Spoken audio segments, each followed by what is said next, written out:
Ya estamos de regreso con usted y por supuesto le agradezco mucho que continúe con nosotros, como todos los miércoles, bueno, casi todos los miércoles, porque luego al doctor le tenemos que poner falta, ¿no? ¿Cómo estás, doctor?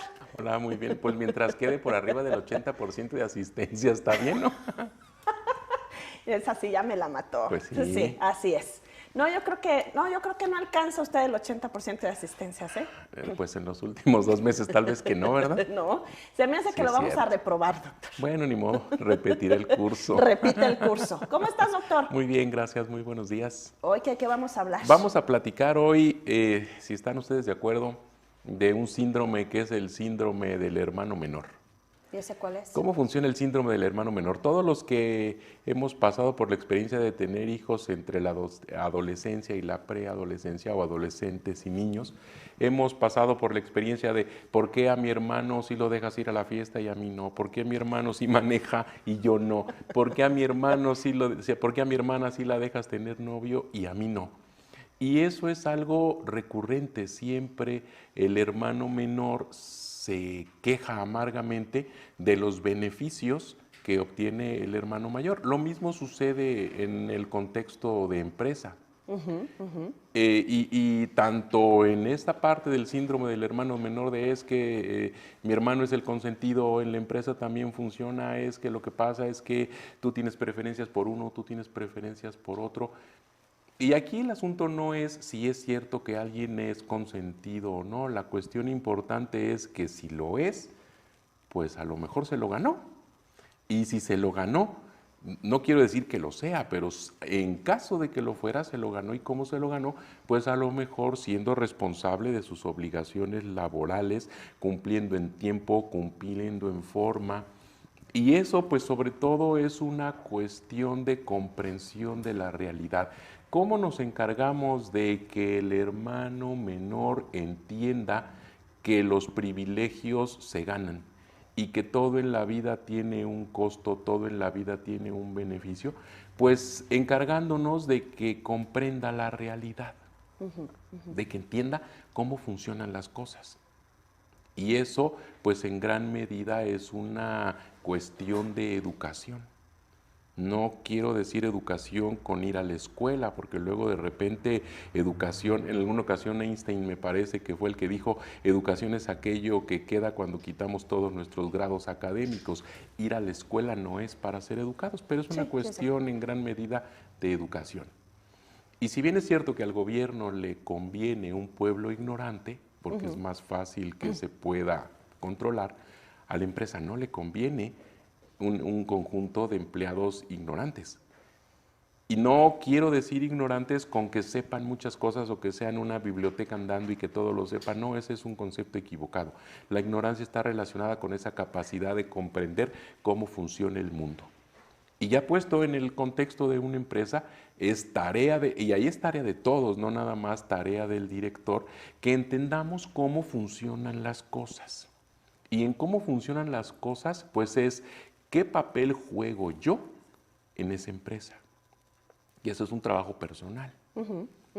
¿Cuáles son los aportes que yo doy a la empresa? ¿Cuál es mi nivel de responsabilidades? Porque además, curiosamente, cuando el hermano menor se queja, es el que menor responsabilidad tiene y menor comprensión de la realidad tiene. Y en el contexto empresarial, los que dicen es que fulano, sutana es la consentida, son los que menos responden a sus compromisos empresariales. Entonces, yéndonos a la parte de qué es lo que tendríamos que hacer para que eso se solucione, pues lo medular, yo lo dividiría en dos partes.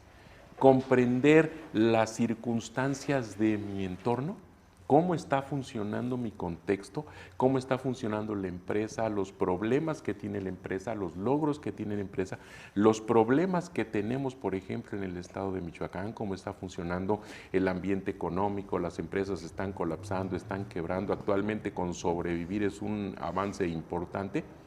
Eso lo debemos de tener conscientes. Y por otro lado, debemos de comprender cuál es el papel que nosotros jugamos en esas circunstancias.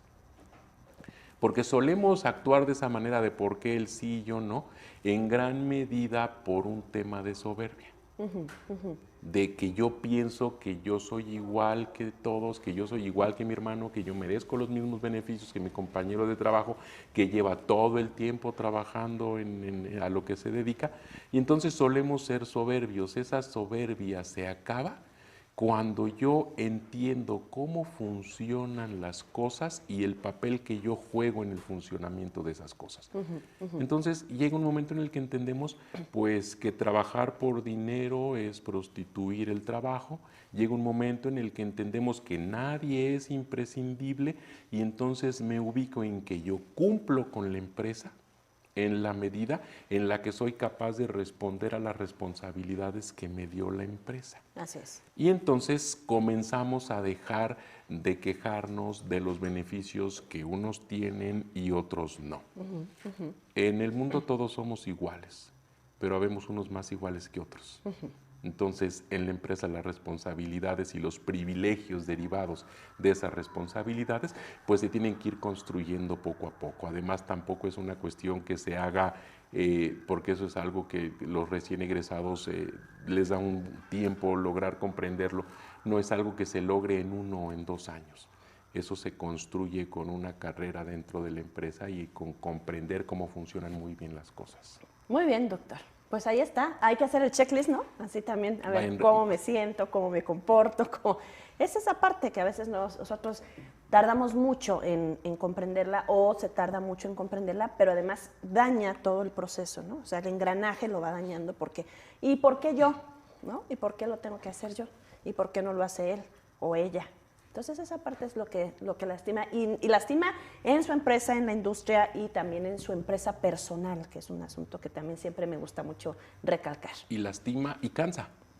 Y una empresa de gente lastimada y de gente cansada, pues no produce. Así es. ¿Dónde te encontramos, doctor? Me encuentran en el teléfono, es 324-1973 y en redes sociales me encuentran como Jaime Aguilar García. Ahí en todas, ¿no? Tienes Twitter, tienes Facebook, ahí te encontramos. Así es, en todas. Muy bien.